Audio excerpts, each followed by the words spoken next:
देखिए students, vapour pressure of liquid CH4NSO2, question note करिए। Vapour pressure of carbon dioxide and vapour pressure of carbon dioxide and no carbon dioxide नहीं, methane. Vapour pressure of methane and sulfur dioxide at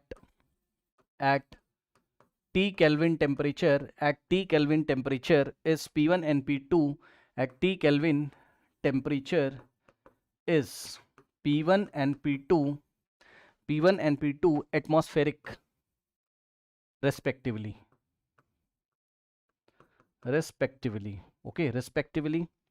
Select the correct option.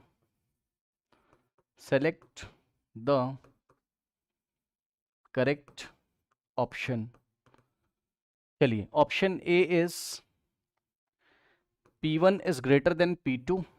Option B is P1 is less than P2.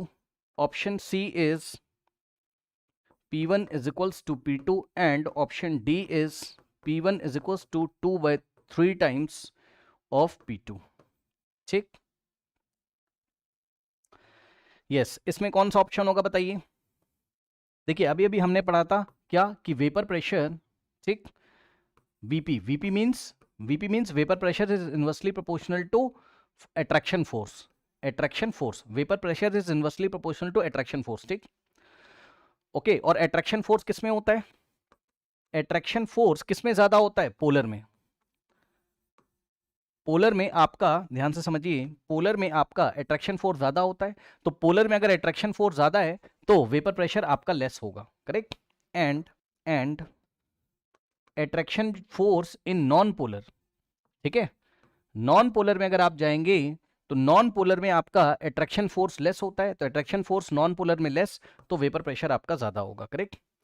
अब आप देख लीजिए, yes, methane का कितना है हमारे पास? Methane का वेपर प्रेशर है P1 और सल्फर डाइऑक्साइड का वेपर प्रेशर कितना है हमारे पास? P2 है। अब ये क्या है हमारे पास? ये है नॉन पोलर, ये है नॉन पोलर, और सल्फर डाइऑक्साइड क्या है? पोलर। तो देखिए, पोलर का अट्रैक्शन ज्यादा, वेपर प्रेशर लेस, तो P2 will be less than P1, P2 will be less than P1 या P1 is greater than P2। Option is the correct answer here, okay.